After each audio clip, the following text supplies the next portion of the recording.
If you're a maintenance supervisor for a commercial property, you've had to deal with everything from leaky faucets to flickering light bulbs. But nothing's worse than that ancient boiler that's lived in the building since the day it was built, 50 years ago. It's enough to make anyone lose their cool. That's where Grainger comes in. With industrial-grade products and dependable fast delivery, Grainger can help with any challenge, from worn-out components to everyday necessities. Call, click Grainger.com, or just stop by. Grainger, for the ones who get it done. 10, 9, 8, 7, 6, 5, 4, 3, 2, 1, 0. Jacob Minter. Good job with the shot, and the Slough Jets have taken the lead on the power play. With the shot cross goal. No need to stay from Lorde, and Campbell finds himself in, and it's 3-1 to the Chelsea Chieftains.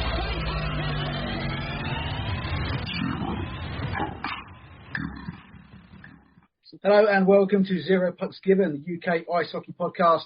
We're in partnership with the Hockey Art Co, hockey clothing for hockey people, worn by the best and hated by the rest. Listeners to the ZPG network get a 10% discount off everything site-wide at hockeyartclothing.co.uk. Just use the code ZP10. We're also in partnership with Manscaped, the globally recognised male grooming brand that have top-of-the-range products.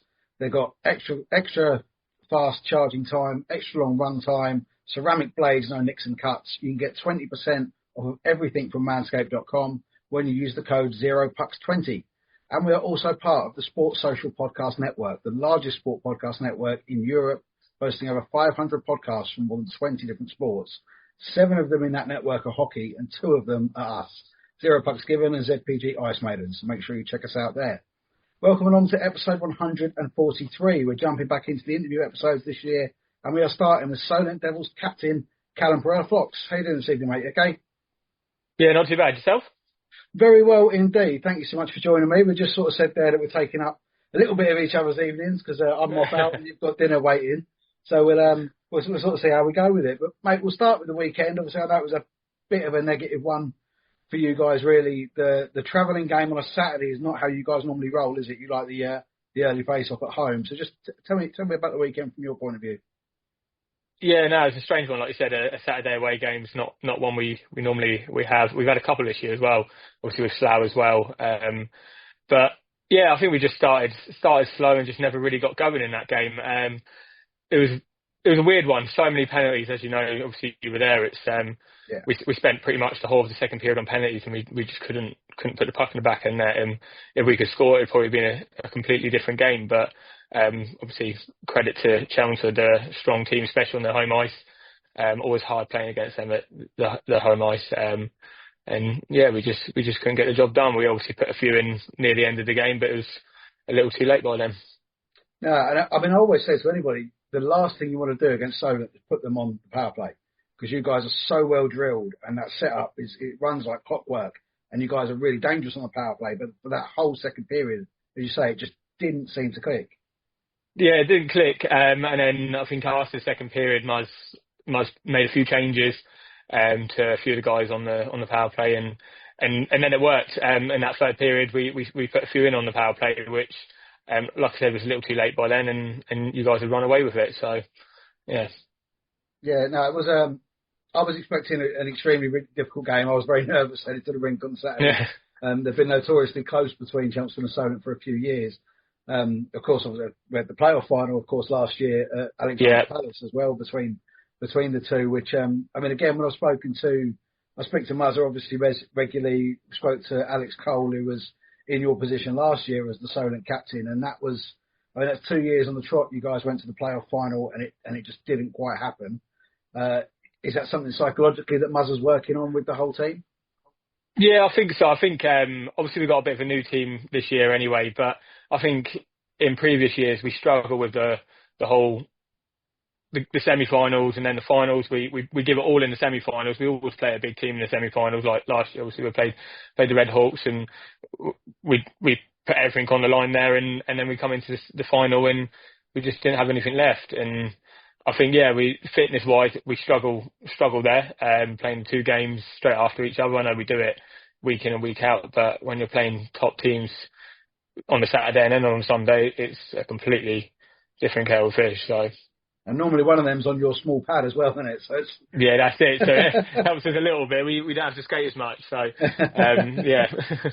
So, I mean, away from hockey, obviously, we've been talking for a little while about getting you on. But last week you were unavailable to come on because you were in Amsterdam. It looks like you had a few of the lads there with you as well. I did, yeah. We took Kane Russell and Harry Clampman out with us. Kane's missus and my missus came out as well. So yeah, it was a bit of a lads trip mixed in with the girlfriend. So it was good. So all days together, or lads days, girls days? No, we did everything together. We were going to have a few days apart and whatnot. We had a few plans, but now we ended up just doing everything together. It was a good laugh. So a lot of drink, beers and that. So a lot of food. So coming back on a Saturday having to play was probably a little bit sluggish, but no, it was good to get away. Did you take my recommendation about going up the ADAM? We didn't do it in the end.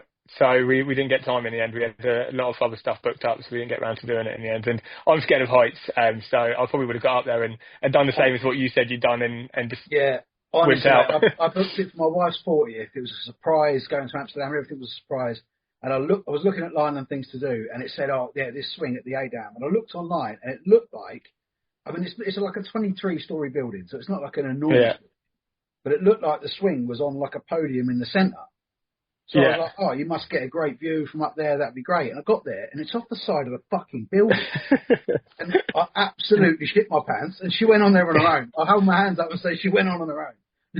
Yeah, I would have done the same. I'm scared of heights. Me and the missus were in Turkey in the summer, and we went up I don't know what they are, ski lifts basically up this mountain. And we got so far up. Yeah, I got so far up, and the missus does skiing, so she's snowboarder, sorry, so she does it all the time. But I got halfway up, and I was like, I can't do this anymore. I need to stop. So. No, it's not for everyone. I mean, I remember going out the top of the Empire State Building and coming out the lift and getting vertigo. And I said to my wife, I was like, this building's moving. She was like, oh, that's so silly. And then I composed myself. We got outside, and the guide was like, the Empire State Building sways up to 2 meters in the wind. I was like, I told you this building was moving. Yeah, I'd been straight off of that, I would have. Yeah, a couple of years later when we were in Dubai, and my daughter went to the top of the Burj Khalifa, and I was like, nah, I'm not doing that. That's not for me. Nah, not for me at all. No. So back to hockey. This year you are the captain at Solent Devils. How did that feel getting that honour, having been a part of the club for so long? Yeah, no, it was good. It wasn't something I expected. Obviously, it was more unexpected because Muzz gave me the call and basically said, obviously, Cobley's leaving, which was unexpected in itself, and then obviously offered me the position, and I took it. It's been good so far, and I think that it's going down well with the boys and the new lads, and that they're in the team. So yeah, no complaints really. I think it was similar when Drew came on, that having that experience, especially being at the club for such a long time.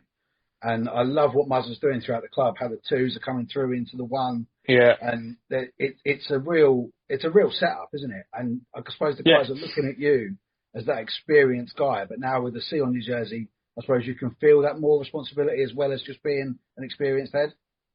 Yeah, definitely. Like through the years of me being there, I've always had people turn to me, ask me questions, want to know this and that, and I'm always happy to help anyone on the team, any of the lads.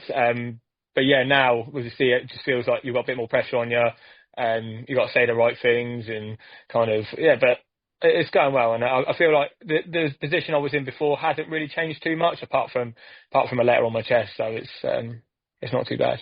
Yeah, and as everyone says, it's more about the name on the front of the jersey, isn't it? Not the one on the back. Exactly that. Yeah. We all play for the one on the front. So yeah. So, I mean, for the one on the front, as I say to every Solent player, and I say to Muzz every time that we speak to him, we mentioned your small ice that you have down there. The Gosport Ice Arena should be a fortress. Nobody should beat you on that ice. It's, I know looking back through your career on Elite Prospects, which has burnt me in the past, but I'll stick with it. Did you have a bit of time on the island as well? I did, yeah, just a little short stint in the island. Nothing too crazy before I kind of gave up for a few years, so. Yeah, so you've played at two of the most, I won't say iconic, I'll say notorious, rinks, especially in the south of the country. I mean, how did them two rinks compare? And is it something you feel is a weapon playing at Gosport? It definitely helps playing at Gosport, yeah. To be fair, I don't really remember my time at Isle of Wight too much, so I couldn't really comment too much on that. But I think we're going back over 10 years for that, aren't we? Yeah, that's it. It was a long time ago. But yeah, it is definitely a weapon. We use it to our advantage. As you see, I think this year we've got quite a good home record at the moment. So, but yeah, it's completely different to playing on any other rink. It's small, got no time. It's very physical always. Obviously, there's lots of shots. But yeah, I think a lot of the guys are used to it, and the new guys have come in. Probably didn't like it to begin with, but they've grown to love it, and they all say they like playing on the small ice now, so it's good. Yeah, something I always get excited about watching Solent is either if you're on a power play or just in a normal play, when you have an offensive face-off, you guys have like nailed shooting straight from the face-off. It's like one touch, flat, and it's gone. Yeah. Little plays that we've got set up just for our rink, so it definitely works, and obviously we get to practice that week in and week out. Unlike the teams that come along, they got to kind of do it there and then and hope it works, but obviously it's what works for us in our own rink. Yeah, I mean it does work for you on the bigger ice as well. I know when we was at the playoffs, and I had the best view in the house up in the commentary gantry. I could see right down all over the ice, and you could really see the set plays, the setups, how everything was. It just worked as it was planned to work in that semi-final against Streatham, and it's just a beautiful thing to see. And there's one of the hockey dads at Chelmsford, actually, Philip Rolfe, who's Eden Rolfe's dad. He says if Eden wasn't at Chelmsford, he'd love him to be at Solent because he thinks that Muzzer is one of the most incredible coaches in the league. He is, yeah. I think he gets a lot of bad press sometimes, especially when we go to Invicta. They hate him there, but he is good. He's good at what he does. The plays he comes up with on the spot, like Invicta playoffs the year before. When we were down, and he comes up with these plays on the spot, and they just work. We all buy into it, and we know exactly what he wants us to do, and they work. And we've done it many a times, and probably at your rink a couple of times. We've had some great comebacks, and it's down to plays that Muzzer comes up with. So he is good at what he does. Oh yeah, that Invicta game at the playoffs, that's an iconic and notorious game at the same time. Coming down from 3-1 with like 20 seconds to go, and then a stick making its way into the crowd as well. I wasn't actually there. I was on holiday at the time. I missed it. Oh, was you? I was in America, in Dallas, and I was watching it while watching the NBA, and I was watching it on my phone. And when they brought it back, I was cheering. Everyone around me was looking at me like, "What's going on with him?" But I was so excited. I was more interested in what was going on there than what was going on in front of me in the basketball. So it was a good one. So you mentioned earlier you had a little break a few years back. What was behind that? Just family, work. I got married quite young, so I was spending a lot of time with the missus, the wife. Just kind of fell out of love with it a little bit. I was playing at Gosport, left Gosport to the Isle of Wight, and just wasn't really feeling it anymore. So just took a little break, and kind of had no plans of coming back, to be fair. Kind of fell back into playing roller hockey, and then Muzz started playing for the team Muzz plays for, and a few of the lads in our team. And then he was like, "Yeah, come along and try out for us." And I was like, "Oh yeah, I'll give it a go." And back in it, and I'm so glad I did. I absolutely love it again, and it's basically my life again. So it's something that, I say with all the guys on here, having not played the game myself, done a little bit of roller back in the day, but the love you have to have for a game that takes up this much of your time, not only late training sessions, all weekends, and then I'm bugging people to come and talk to me in their evenings as well. It does take up a lot of your time, and you've got to love it to do it, which the majority of the people obviously do love it a lot. And lucky enough, my wife is probably more in love with it than I am. So it makes my life a lot easier. So it makes my life a lot easier, spending all my weekends away and everything like that. So that's good. Yeah, I can say it because I'm a 4-hour flight away from my wife at the moment. She hates the game, which makes my life a little bit difficult. I can imagine. So I'm normally quite good at my research, and this was stuck in my head, and I didn't go back and research it. But I believe you missed a fair chunk of last season after an injury in the warm-up at Invicta. Was that you? In the face? Correct, yeah, I got a puck in the face, yeah. I didn't miss much games though. I was. Oh, did you not? There was a good story behind it, to be fair. So yeah, it happened in the warm-up. Drew shot the puck, come off of Aaron's blocker straight into my face, split my lip open, knocked all my teeth right back in my mouth. So yeah, went straight to hospital after that, and then basically sat in hospital for hours in Invicta. Said they couldn't do anything. Booked me an appointment back down my way in the morning to have it all stitched up and sorted out. So I went to the hospital, had it stitched up at, I think it was about 12 or 1 o'clock. Stitched up, in the afternoon. In the afternoon. So obviously had to drive home, had my mouth in bits, sleep and everything like that. Couldn't eat or anything, which was fun. But yeah, got stitched up here about, I think it was 12, 1 o'clock, the next day. And we had a game on the Sunday. So I went and played that, got a fishbowl on and went and played. No way, you played on the day after? Yeah, so that was fun. No, yeah. So I remember hearing about it happening, but the version I heard was that the puck had come around, like it rimmed round the top of the boards and the glass, and then bounced off at an angle and hit you. But yeah, no, I was just doing one of our warm-ups, and Drew shot the puck, Aaron just blocked it away, and it just obviously wasn't paying attention. I saw it coming towards me, and it just smacked me straight in the mouth. So yeah, it was quite painful. So wouldn't recommend it. The missus went on you about wearing a cage or a fishbowl after that? She was. She basically said you have to wear one, but I kind of just said, yeah, I will wear one, and then just carried on without wearing one. So, but I've had loads of injuries to my face, so she's kind of used to it now. She's a nurse, so which is quite handy. So she looks after me when I get injured. Yeah. Did that take that tooth out, or was that a previous one? Nah, so this was done at Goodwood's probably about 12 years ago. I was probably a little bit drunk, passed out, and then face planted the floor.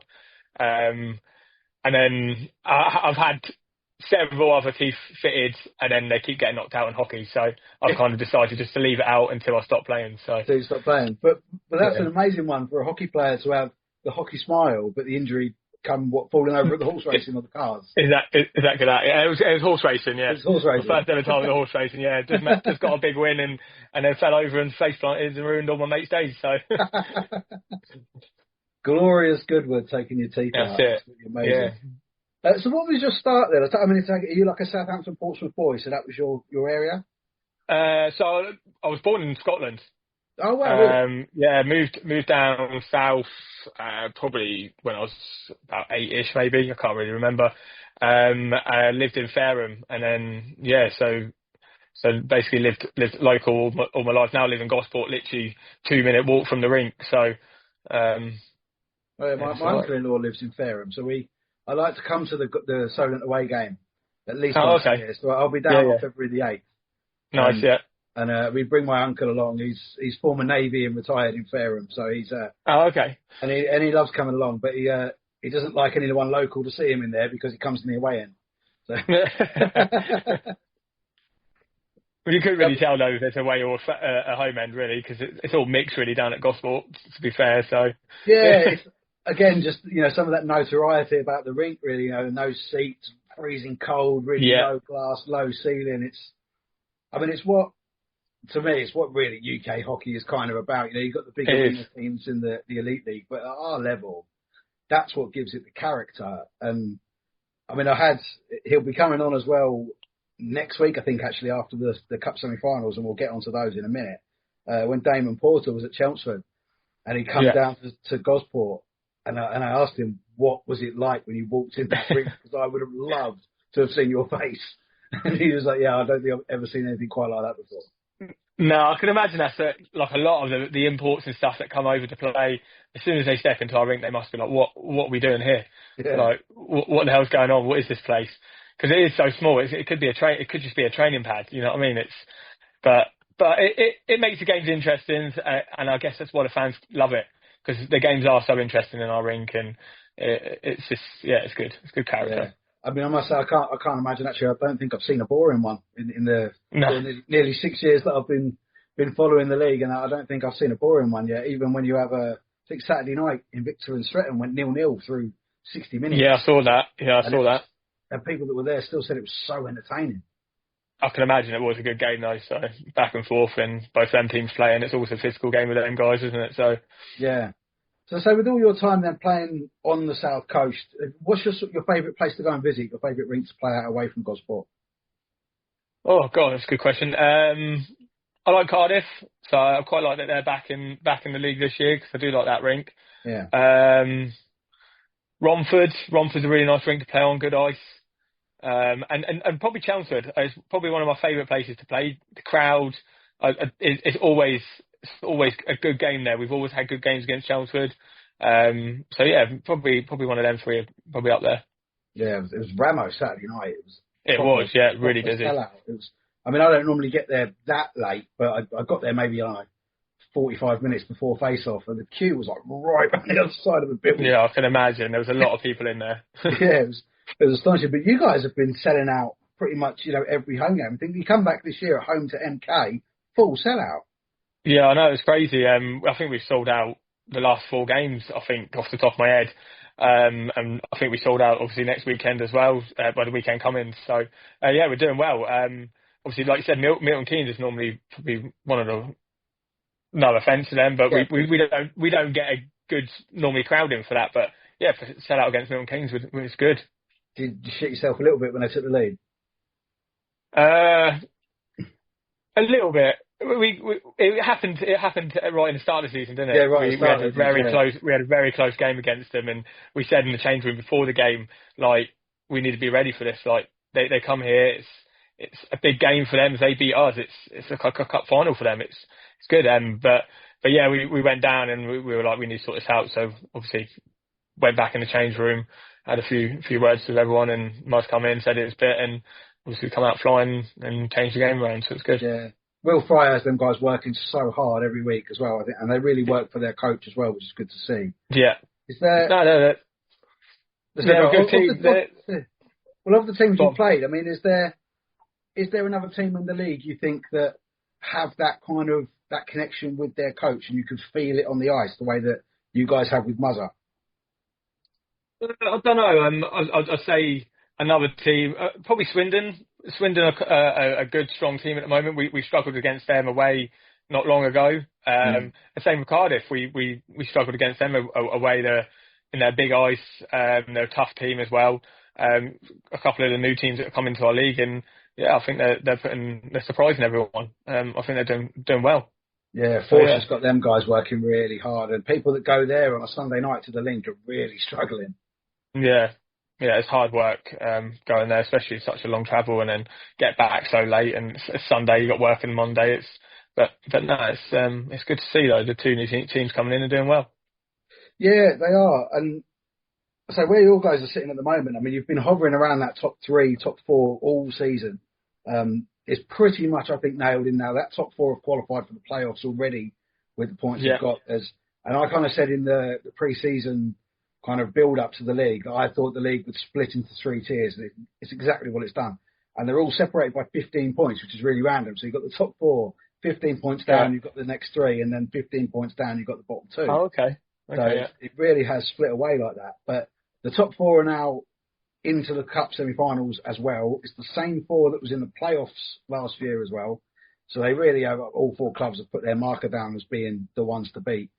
Slough have had your number so far this year, big time. Yeah. You owe them a performance this weekend, don't you? We do, yeah. I think there's a couple of games where we look back and kick ourselves a little bit, especially the last game at home against them. I can't really remember it, but I think we went up and we kind of let it slip, and a few silly mistakes. And they're a good team. You make mistakes, they score, and we need to kind of stop any of their mistakes. And I reckon we've got a good chance against them this weekend. Obviously, we go into every game thinking we're going to win, we want to win.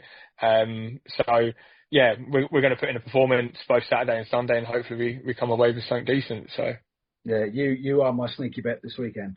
Yeah, fingers crossed. Because it's the same happened last year with the playoffs, because Streatham had your number all year in the league. Yeah. And you always beat them every year at least once. Yeah. And you saved it to the playoff semi-finals. So the fact that, as I said, Slough had your number this year, I think that's going to play on their mind as well, because they've had sort of psychological difficulties against Streatham when they've gone ahead, and then they've been put back and they've ended up losing. So that they're going to really have to combat some almost complacency, I think, when they come across you guys this week, because I think you guys are going to be fired up. Oh yeah, 100% we are. Like you said, we've lost them 4 times this year, so we owe them something. So, and it's exactly like you said against Streatham. On the way up to that game, me and Mike said to each other, we always get one game against Streatham, and this is it. So, and we done it. So, and the same with Slough. I don't think there's been a season gone past that we've been beat by Slough four games in a row. So, yeah, we owe a win, and we need to do something this weekend to get that done. So, yeah, we'll be putting in a performance. Absolutely, I'm very much looking forward to seeing what I can see. Obviously, unfortunately, no one's really streaming at this level, so I won't see as much of it as I like. But yeah, I'll be at Chelmsford against Streatham on the Saturday night, and then sort of keeping in touch with everything on the Sunday. So we had quite a few questions come in on the social media when we put out a little shout to get you some questions. There's some that I'm sure might be a little bit loaded, but we'll see how we go. Okay, all right, I'm looking forward to it. Yes, no, I don't do any editing of these interview episodes, so anything you say is there, I'm afraid. I had a message from Alex Rosen, I think it's in the Slough setup. Wants to know your thoughts on Ollie Cackett. Oh, he's a great guy, Ollie Cackett. I don't know what to say about him. He gets under everyone's skin. Everyone we play against, he gets under their skin. I have no reason why. He's such a nice guy. Is he just a prick on the ice, is he? No, he's not. He's just he's a great player. He's for his age. He hasn't been playing very long either. He's a great player, and yeah, I don't know. I love him. He's a great kid, and yeah, I don't know what it is about him, but he gets. You probably saw it yesterday. Not yesterday. Sorry, the weekend. Yeah, Saturday night. Yeah. Yeah, he was getting under everyone's skin there. He was just pissing Lackey off all night, wasn't he? Yeah, that's what I mean. I don't know what he does, but he does. He does a good job at it, and he gets us fired up, and he's a good kid. I like him. I like him a lot. He's put some numbers up this year as well, hasn't he? He's got in there with some points. Yeah, no, he's doing really well. He stepped up this year big time. Obviously, I think it's his first year with us. I can't remember if he played with us the year before at all. I think he was playing for the second team. I don't think he played any games for us, but yeah, he stepped up massively, and he's shown that he's definitely worth a position on our team. So. And just a prime example of how well that setup is working down at Solent. Yeah, exactly that. Yeah. Elliot Lewis, how much do you miss playing with your best friend and bro, Elliot Lewis? Oh, I miss Elliot so much. What a guy. I speak to him all the time. He's a good friend of mine. We play golf outside of hockey, and yeah, what had happened if we could bring him back, that would be great. Obviously, come back against Slough in 2024, played one game, and it was great to have him back on the ice and play with him again. So yeah, maybe one day we'll play again. Yeah. And your goalie, Aaron Taylor, you have a prolific scoring record from a certain zone. Must play you on the power play. I do. I've got a spot on the ice, and it's hard to find that spot on the ice. But when I find it, I score from it. But I don't think I should be put on the power play. There's a lot better guys on the team. What is it? Is it one of the divots in the ice? Is that your spot? Yeah. It's not far from one of the divots. No, it's just on the left side face-off spot. If I'm there, it goes in. But I'm sure anyone listening to it is going to be running you if you're at that spot from here on out. Aaron Edwards has asked, when are you going to admit defeat and shave your hair off? That fringe isn't fooling anybody. Oh dear. Cheers, Aaron. Yeah, it's going to come to it. To be fair, when we was in Amsterdam, the missus said to me, what are you going to do when you start going bald? I said, I'm already going bald, so I'm going to have to shave it off at some point. But I'm wearing caps now all the time, so that's covering it. But it will come off at some point. Yeah, I'll do the same. I was only 24, and I went, I'm 40 in July, so I've made my peace with it. I'll get there at some point. It won't be long. Charlie Brave, what's it like having the largest carrot in Gosport? Oh, wow. That's a very loaded question. I would imagine so, yeah. We'll leave it as that, yeah. I take it this is not that you dress up like a snowman in winter. No, that's not the case, no. Jesus Christ. Well, we like to keep this normally PG. I know I've been a little bit potty mouth this evening, but we'll keep it a little bit PG. Yeah. HD Swell, who is or was your favourite teammate to play with and why? Well, that's a good question. Favourite teammate. I've got a few. I love all the lads in the team, and past and present.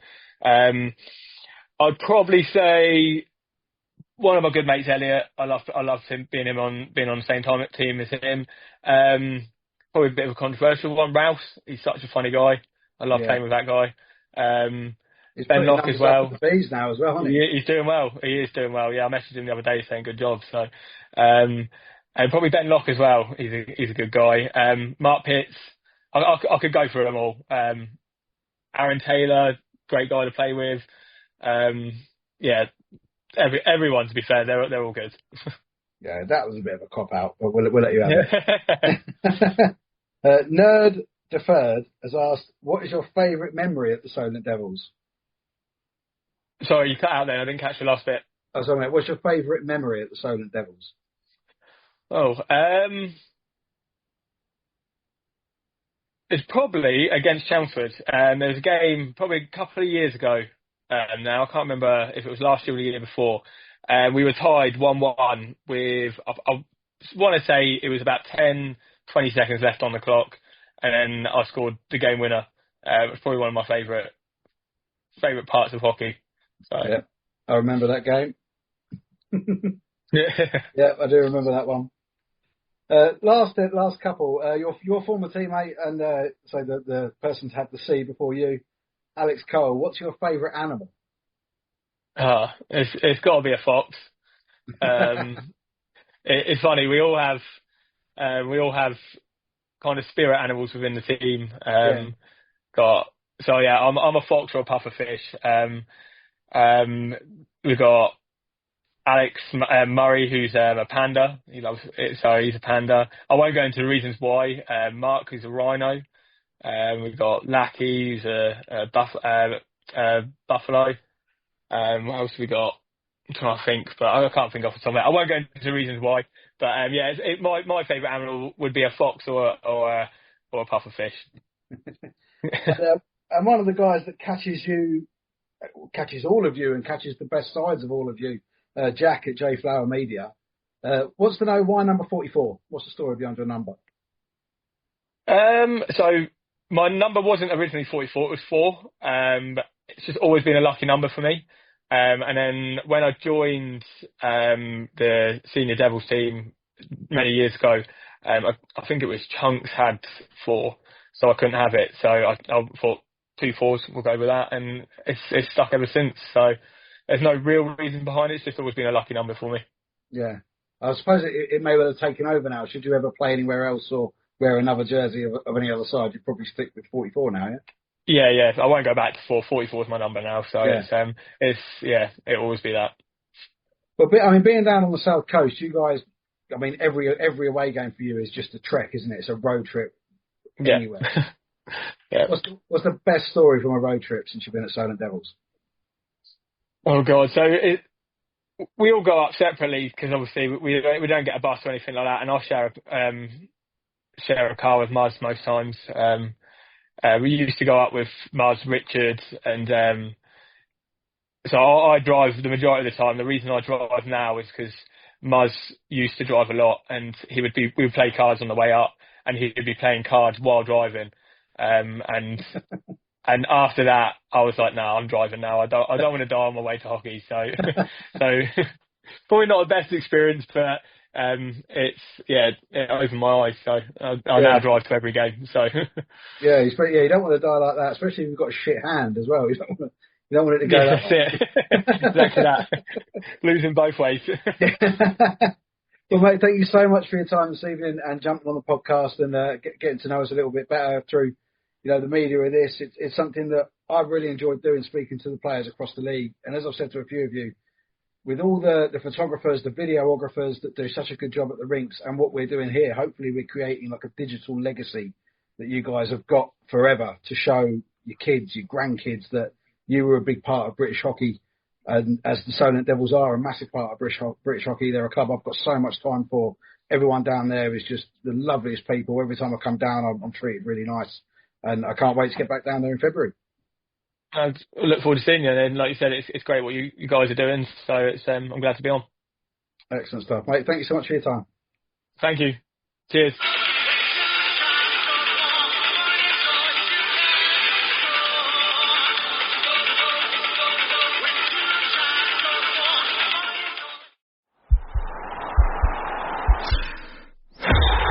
podcast is part of the Sports Social Podcast Network.